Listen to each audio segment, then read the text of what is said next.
Hey, it's Lynn Galadner, and this is the Make Meaning podcast. I'm founder of the Your People marketing and PR agency, and I lead the Make Meaning movement, a platform that helps purpose-driven visionaries and leaders do business with meaning. On this podcast, you'll hear stories of how people dare to take chances to live the life they want, with meaningful work and purposeful days. There are many ways to fill your life with meaning. Join us at makemeaning.org to learn more. Now, on to the show.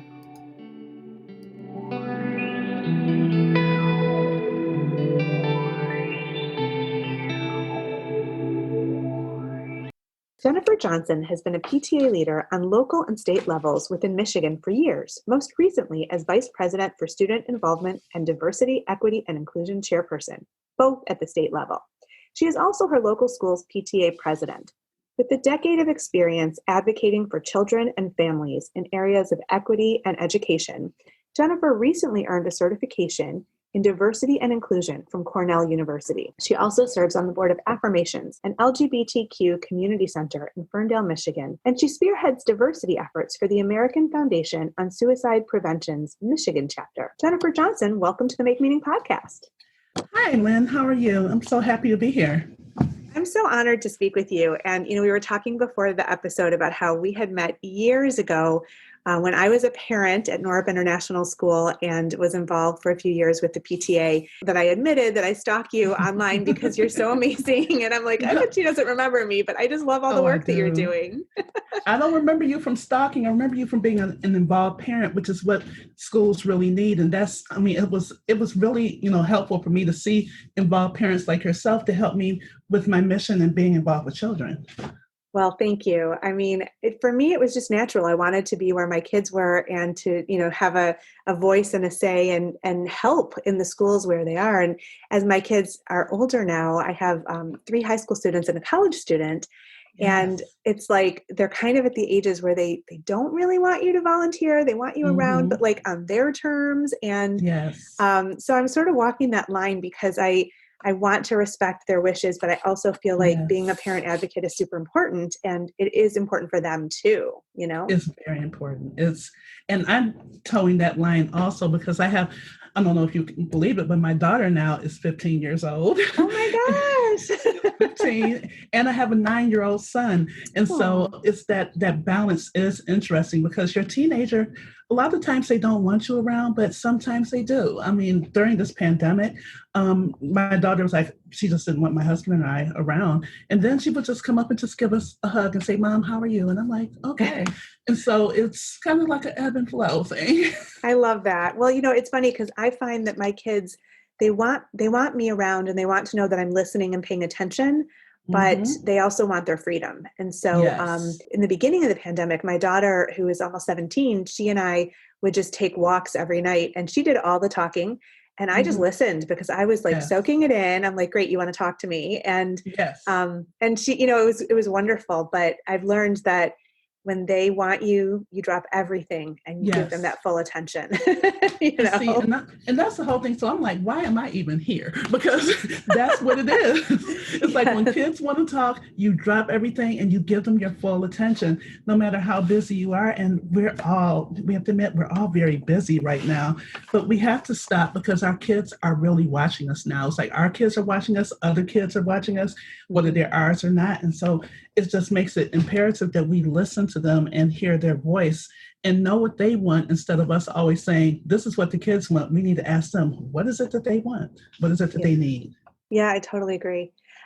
So I want to ask you a little bit about your work because I'm so fascinated, and I want you to share with our listeners, how you came to this diversity, equity, and inclusion work, and just sort of your vision. But let's just start with, you describe yourself as a diversity, equity, and inclusion practitioner, and you say you feel called to do this work. So I'd love to hear how this began and what inspired your passion for this work. I think it began when I was, in my 20s, when I did some substitute work as in Ann Arbor schools. And all I was doing was just, being a substitute. And there was a little boy, and he was very quiet, and his parents were talking to us during an IEP meeting, and they were talking like he wasn't there. And I'm sitting there, I didn't have my degree yet. I'm just sitting there looking, and I said, I have a question. And they said, yes. I said, can he hear? And they say yes. And I said, well, why are we talking like he's not here? Now, mind you, I was not married. I did not have any children, but I felt that this little boy needed some assistance, that he needed someone to advocate for him. And what blew my mind is like, as I look back now, the young man he was autistic and he was nonverbal. And he was the light of my life. And I think about him all of the time in the work that I do. And so that's where the coming about advocating for children came about. But as far as the diversity and equity piece with that is, he needed someone to speak up for him. And his parents, it's not that they weren't speaking up for him, they weren't sure how. All they were hearing was the negativity of what this young man, he would never be able to do that. And I said, well, let's try something. And so by the end of that year, he was able to write his name. It was all over the paper, but I did not care. And I was so excited, I didn't know what to do. That's amazing. That is so great. So that's what really drew me in there. It's like everything with kids, it just keeps bringing me back in. It's like I'm always advocating for them because I know as a child, my parents listened to me. I'm one of the, we're amongst that generation of children post-civil rights who we were fully integrated in schools as far as we had different races, religions, and what have you in these classrooms. And so we were kind of like led into this purpose. If you look into our generation area, we're led to be, have this purpose-driven life of doing something that's good for society. And that's what's driven me to this. And I guess I was just basically born into it and didn't realize it until I was in my 20s. Wow, that's awesome. I feel like I do this show as much for myself to determine my calling as well as to help other people, because I do believe that we're all here for a reason and that each person has their unique gifts and talents to contribute to the world and make it better, make a difference in the society around them. And sometimes we don't know what that purpose is. And so, I think these conversations help people to stumble upon, what's calling them, what's at the core, and, put those passions to work, definitely, like you have. It absolutely does. I mean, when I look and I think about the late John Lewis, who I always looked up to from time I can never remember. I would just listen to him. And what I was impressed by was that he was so young when he started. And as I became older, I said, oh, he's getting older also. But at the same time, he never changed his vision. Right. He never changed his purpose. It was always equity and equality for everyone. And I said at one time, people didn't really listen to him. But then he went out and he did what he called good trouble. and so I love that analogy because when I talk to students today, I sit there and I'm like, okay, I'm not saying for you guys to go out there and do something, that's, going to be harmful for you. But I'm like, ask questions of your teachers, ask questions of your parents. Matter of fact, ask questions of yourself. Ask yourself, what do you believe in? And what is it that you're going to use with it? What are you going to use with this, whatever your belief is? It's powerful. And these are questions we have to ask early in life and continue asking them, I think, throughout life, just so that we can keep on the path and make sure that that's in focus, Absolutely. So, it's interesting. I don't know if you feel this way, but I feel like the words diversity, inclusion, and equity have become buzzwords. Many people use them, many schools, particular, profess a commitment to DEI work. And yet we still see so much disparity on the basis of, socioeconomic, racial, religious, and other details. So help me understand the difference between these terms and what we are really working toward. This is an excellent question because a lot of times the words diversity, inclusion, and equity and equality also are used interchangeably, but they're very different, but at the same time, they do have similarities. When we speak about diversity, a lot of times people think it only has to do with race relations and ethnicity. I'm like, it goes beyond that. Yes, it is race. Yes, it is ethnicity, but it's also gender identity, religious and political ideology, physical characteristics of others, of yourself, and disability rights and what have you. It encompasses so many things beyond the color of one's skin. It encompasses gender rights. And when we think about inclusion, that's basically the space that exists where like an individual or group feels supported and feels respected, the feeling of like, okay, I belong here. It's like you don't want to be the person who's just like the token, whatever it is that you are, whether it's the token, whether it's your gender or your ethnicity or your orientation. That's not what inclusion is. Inclusion is feeling like even if you're that only person there, that you feel included, you feel belonged, like you have the psychological safety that you can speak to someone about your concerns, about your perspectives, and not feel like you're going to be attacked. Right. And psychological safety is so important now because these are buzzwords as far as diversity and inclusion. And then the equity is how fair we are with it. It's like, when we look at school districts, for instance, and I'm always looking at school districts, you have school district A who their students receive $8,000 per student.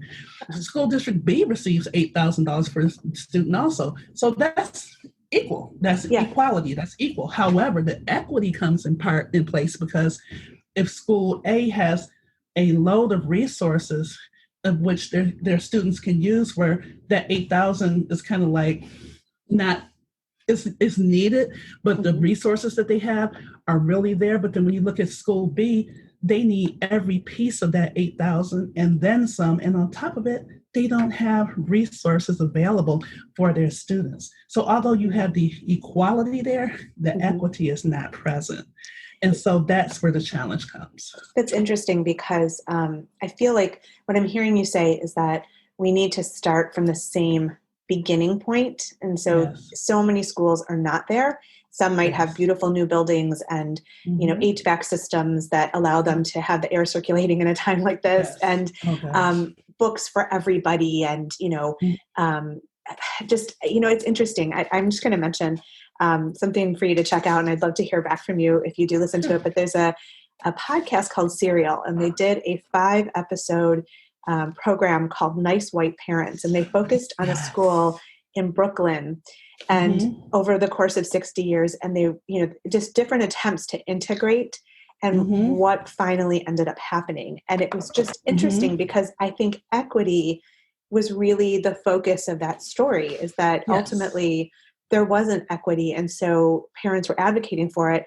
But so many times over the decades, it was only when the white parents spoke up that anything happened. Exactly. And it happened to benefit their children as opposed to all children. And so it was like infuriating to listen to, but also really interesting to understand and pick apart. How did we get here? That just to look at this history, And it was very difficult. Like, I didn't listen to the entire podcast. I listened to the first one, and it was difficult to listen to. It doesn't matter what your ethnicity is. It was very difficult to listen to because I identified with quite a bit of it. I'm sitting here and it was near cringeworthy. It was because one of my fellow PTA board members, Michigan PTA board members, was sharing me like, oh my gosh, that morning, she said, you need to listen to this. It's 8:00 in the morning. She said, you need to listen to this. Our meeting is at 9:30. I'm like, are you serious?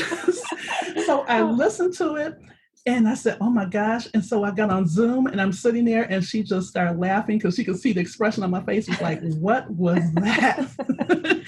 But I love that podcast. It was, it really hit it on the nail about our association. Yeah. I mean, it was horrifying for me as a white woman because, so many times I feel like, especially now, we're really understanding the privilege that we were just born with, that we didn't even do anything to deserve.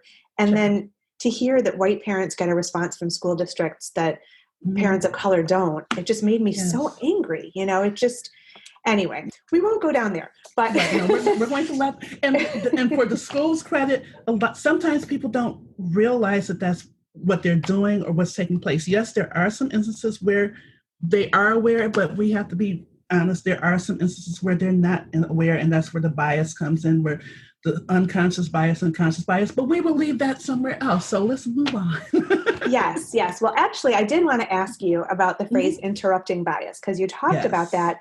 And so I'd love to understand what that means and how we do it. So tell me more. Oh, interrupting bias is one of my favorite things. I know that when someone hears that, they're like, okay, you're just wanting to just go out and tell people what they're doing wrong. No, I start with myself first.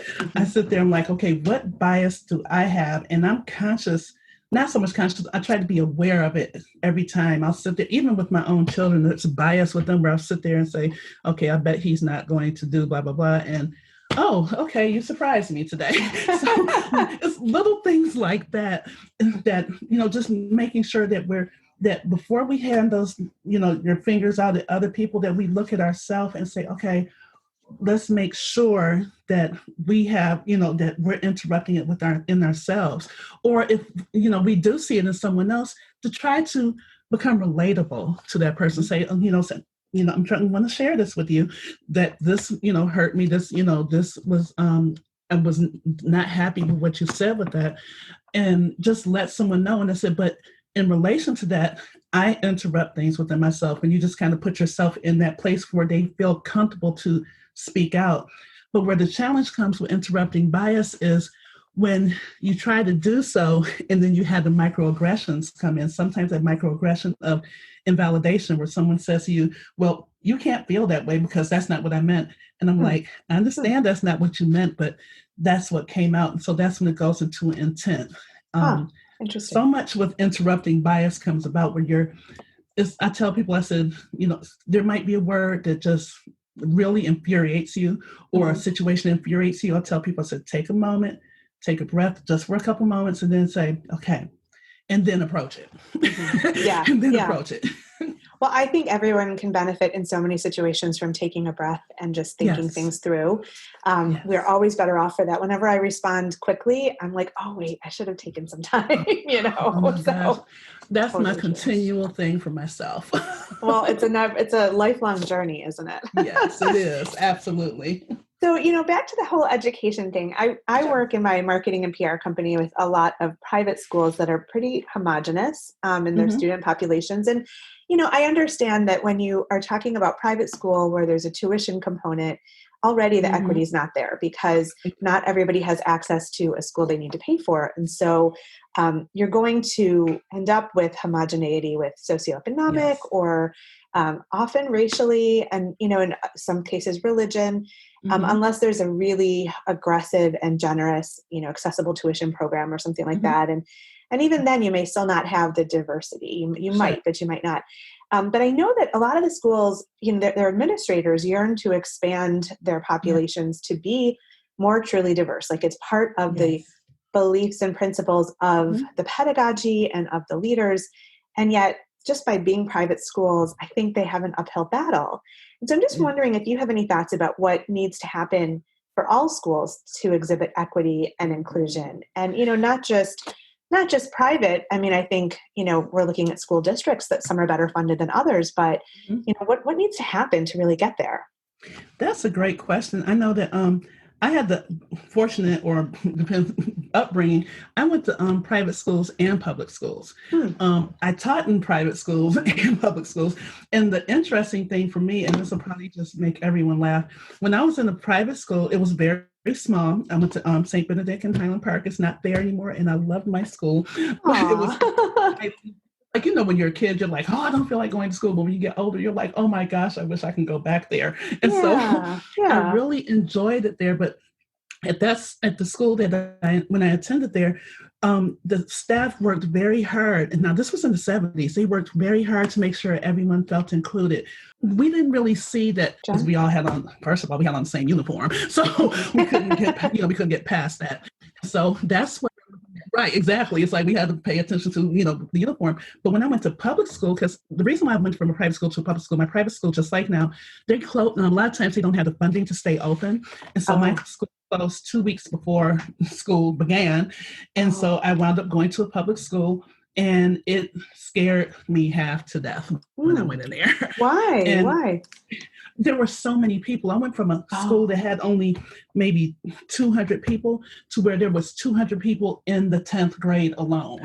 Wow, that's a huge difference. Oh, wow. It was a huge difference. And then it was very homogenous. I went from a very blended type of education to a very homogenous education Okay. type of a population group. Mm-hmm. And so it was quite a bit of a challenge. But one thing I can say about when I went there, the teaching staff was very diverse, and Mm-hmm. they brought so many resources to us as students. They would sit there and look at the textbook and say, okay, we're going to use this, but however, this is going to be a resource.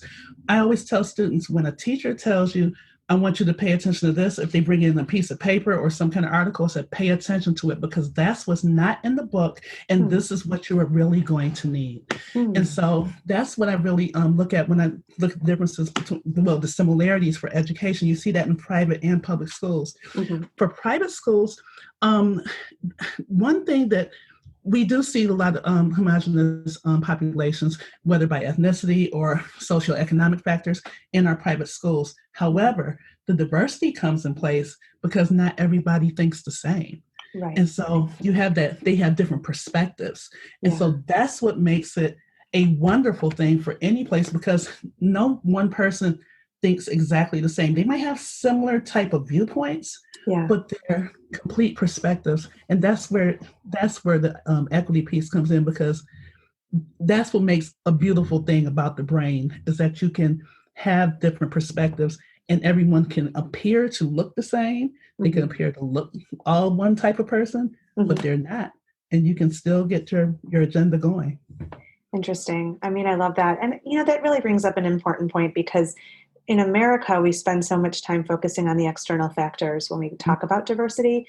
Yes. And you're absolutely right that, the intellectual factors that make up the true diversity, I don't think we focus on as much. There are societies where people dress more modestly because they want the person to shine as opposed to the external.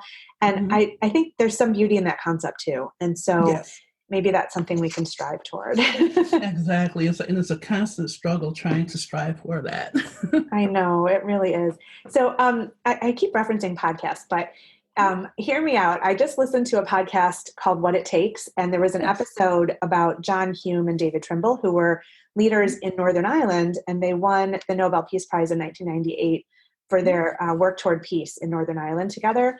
So John Hume just died last month, and they aired pre-recordings from earlier in their lives, and they said some really interesting things, including these two ideas. So one was that education is the primary key to unity and equity in any society, and they really sort of drew that from examples in Northern Ireland of a lot of families that didn't have access to education, and so they couldn't change things even if they were the majority of society. So it was really interesting that John Hume in particular was saying he grew up in a very poor family and there were 7 kids and there was a lot of unemployment, but he was able to access education and go on to university. And then he was able to affect change and really bring peace, which is pretty cool. So, that power of education.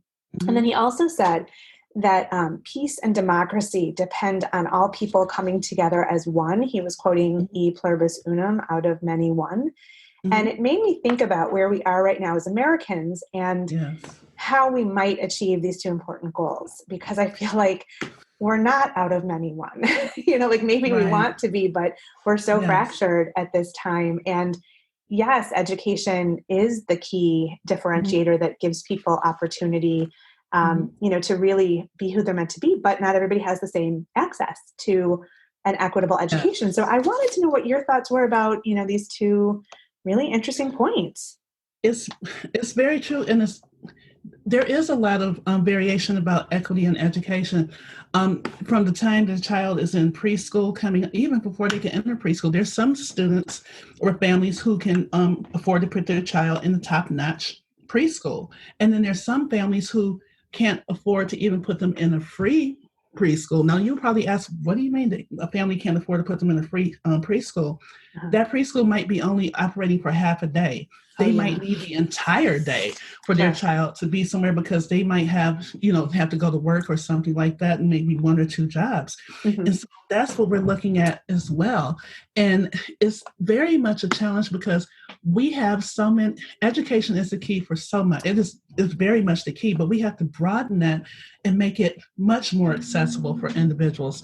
When we're looking at education, we're also looking at not just going to college or university. There are some students who are coming out of high school with a vocation that takes them further than what I could imagine. Absolutely. Yeah. And I look and it broadens you. So it's providing those tools and access to these families to help them to get to that point. But at the same time, some students, we need to see more diversity in our educational system, in our educators. We need some students, it's like, yes, we say representation matters. Yes, representation does matter. And at the same time, some of our students, we need to see, a student, if a student's African American, they need to see some African American teachers. Yes. Children who are Asian American, they need to see some Asian American educators. If you Black male teachers, period. Yeah, in general. Yeah. We mainly see them in middle school and high school. Guess what? Some of them teach elementary school also. And so our young boys need to see that, and our young girls need to see this. And so that's where the equity comes in, because our students, if they don't see someone who looks like them, or they see someone who cannot identify with them, then they start to feel, they go from being this very engaged student in kindergarten to, by the time they're in third grade, they're very insular, they're quiet. And by the time they get to middle school, you would not know that that's the same child. And so that's what we're looking at. We have to make sure that this education piece is accessible for all students, and that is equitable, and that, we have equality there, but it has to be equitable. It has to be. I totally agree. My oldest son is in college now. He wants to be a teacher, but he wants to be a high school math teacher. So he's got math mind that I don't have, but he loves to transform how people learn math. But you're right, middle school, high school, you don't see a lot of male teachers in the younger grades, and that is really interesting. Well, I know that you're really passionate about racial justice, and that it's not just a societal mission, but also a personal one. So I wonder if you would tell me about some of your experiences that drive your dedication to racial justice.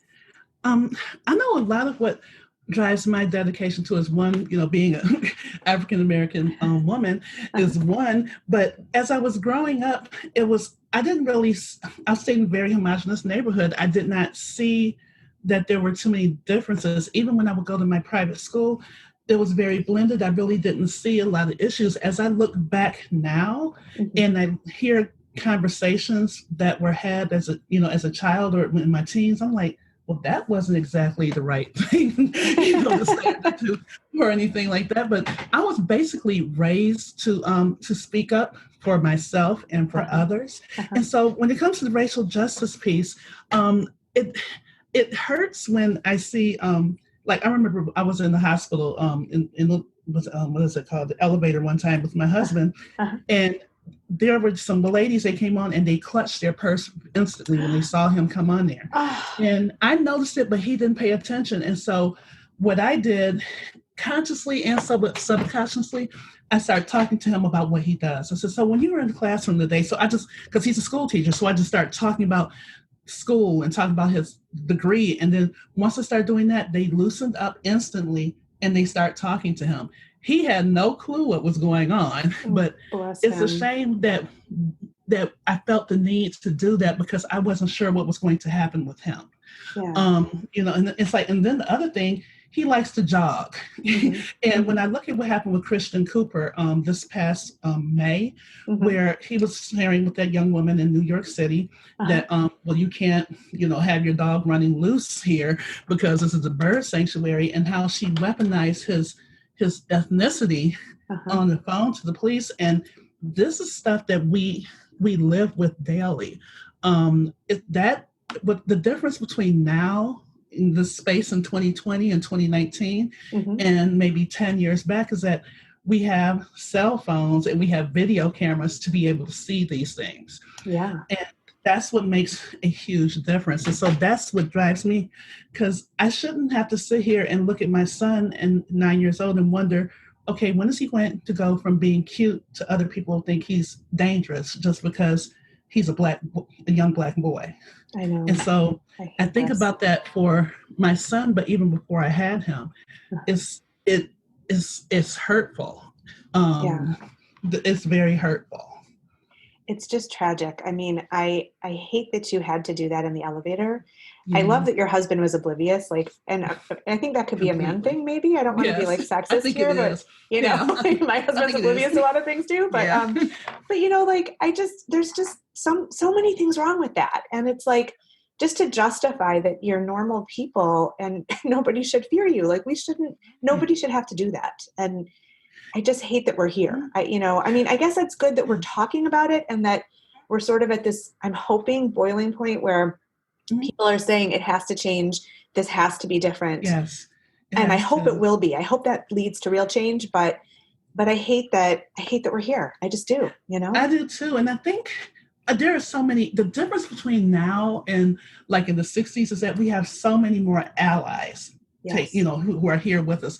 We have so many organizations that are working with us, and that's where I go into my, with PTA on the national level as well as the state and local levels. Our mission is to, our basic mission is to make every child's potential a reality by engaging, empowering families and communities to advocate for all children, not just some, but for everybody. And this year we're celebrating our 50th anniversary of the unification of National PTA and the National Colored Parents and Teachers PTA. And so Yay. That's great. celebrating that now, and this is the 50th year, and then all of this is taking place. I'm like, holy cow. I said, just looking at the alignment of everything coming up with that. But at the same time, we have not only, PTA, but we also have, like I said, affirmations. We have New Detroit. We have what's it, American Foundation for Suicide Prevention, where everyone's like, we have to try to figure this out. Yeah. We have to make sure that people feel included. It's sad when one's skin color is still used as a weapon. Yeah. And it's whether you're Black or you're right, or if you're Asian, or if you're Middle Eastern, Yeah. it shouldn't be used as a weapon. And then at the same time, we shouldn't use, try to brace everyone who is not Black, Indigenous, or person of color as being a demon, because that's not true. Yeah. It's not true. We have to really look and figure out how we're going to get this right.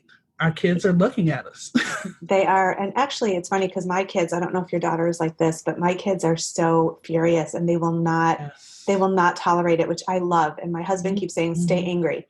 Like, you be the generation that once and for all changes this permanently. Yes. It's interesting. My husband and I are binging on the Outlander series of TV shows.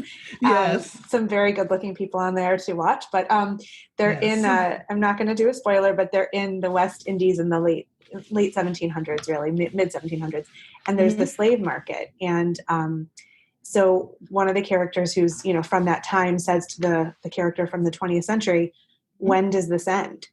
And she said, in Britain, not for 70 years, and in the Americas, not for 100 years. And I thought, maybe technically, maybe the slave trade ended, but it's a lot longer into the future than that.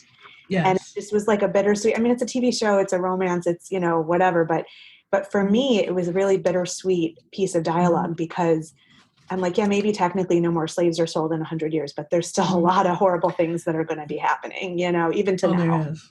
Yes, it is, because when I look now, and I'll just put a little caveat with that, when in the I guess in the 60s and prior to that, we had poll taxes and literacy taxes, which made in Jim Crow laws in which people were not able to vote, and it wasn't just Black people; it was Native Americans also. My great grandmother was Native American, and the first time she voted was 1967, and so she was the happiest thing. I wasn't there at the time; I wasn't born yet, but I remember my mom telling me how excited she was, and so. When we look at that, when a lot of people say, well, we're not doing that anymore. I said, well, no, we still do have some suppression going on, and not just with voting rights, but we have suppression period. And the reason why I bring that up is because we have students. I helped to host two town hall meetings. Michigan PTA actually did. Our Diversity, Equity, and Inclusion Committee hosted two town hall meetings that we had students who were participants on. The first one was the racial trauma on youth and families in the African American community. And the second one was focusing on middle and high school curriculum, how to decolonize middle and high school curriculum. Mm. And we had students who were participants on here, and the adults who were on here, the experts, they were the ones who were listening. They followed directions. They said, I want to hear what these kids have to say.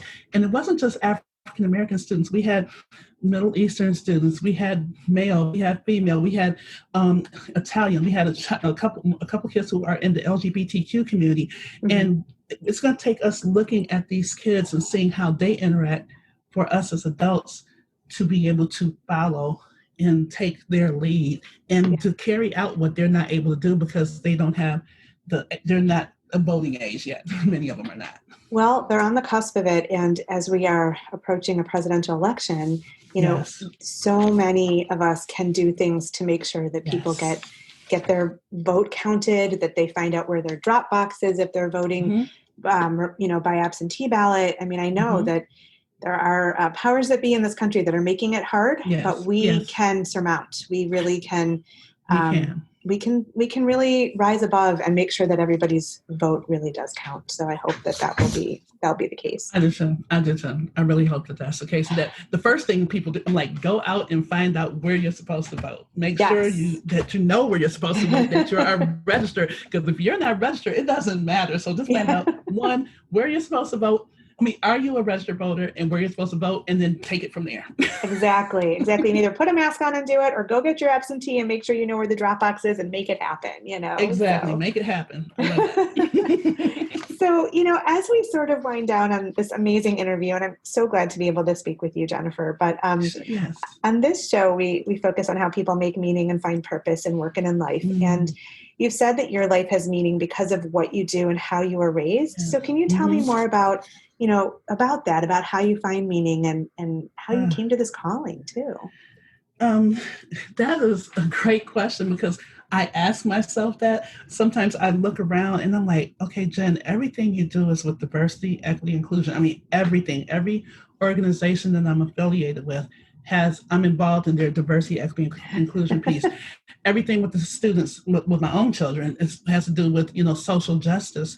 And I think it comes down to, I think that we all should have equal rights. We should all have, at equality. My mom, I remember her taking me, she worked on different politicians, their campaigns.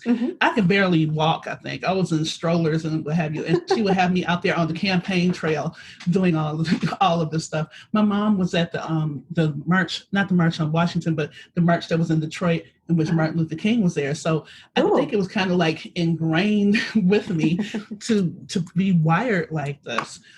As far as with LGBTQ community, I'm an ally. My two older brothers were, they identified as LGBTQ. They were in the community. And when I look at them, it was like I said, it was ingrained. It was like, okay, we didn't care. It's like, okay, this is how they are. This is how we are. We have no problem with that. And so I think what it is when you find meaning in your purpose and find out what it is that gets you excited. Like, what is your coffee without having the coffee? what wakes you up, right? Yes. What is it that gets you up and gets you going? And then when you look at it, see how you can use it for good. Always see how you can use it for good. Because the thing is, it's like, there are plenty of things out there that can, not be a good fit, but we're always growing. We always try to grow. And when I think about, and I'll share with this, is when I think about when they're talking about the cancel culture that's taking place, the cancel culture doesn't allow for people to grow from that. There might be somebody who said something that was just outlandish or did something that was just completely ridiculous. But if they try to learn to grow from that, they're like, okay, I realized what I did was wrong and I need to work on it. Listen to that person, help them to get where they need to be, where they might be able to find their purpose. Their purpose might be, okay, I need to try to show others this is not how you need to do things. I need to do that. But at the same time, you don't want to get taken by everybody either. Basically, like I said, find out what it is that's out there that is your coffee. Find out what it is that gets you excited and contributes to society, as well as that your tribe, your circle. Your tribe doesn't have to look like you. They don't have to think like you. Well, it's funny. I usually end my episodes asking my guests, what permission slip would you give to our listeners to go in search of their meaning and purpose? But I think you just did that. So I think we have a lot of permission slips there, which are awesome. So go and find your coffee, right? What wakes you up? So what gets you going? I really love that. So Jennifer Johnson, thank you so much for all you do for children and families in Michigan and to, bring justice to the world. And I applaud your efforts. I will continue stalking you because I'm so impressed and I admire everything you're doing and hope that we'll get to cross paths face to face one day soon. Thank you for being on the Make Meaning podcast. Thank you so much. Thanks for listening to the Make Meaning podcast with Lynn Galadner. You can find us wherever you listen to your favorite podcasts. If you like what you've heard here, join us over at makemeaning.org to discover how you can add more meaning to your life. And hey, if you like our conversations, please subscribe and share this episode with the meaningful people in your world.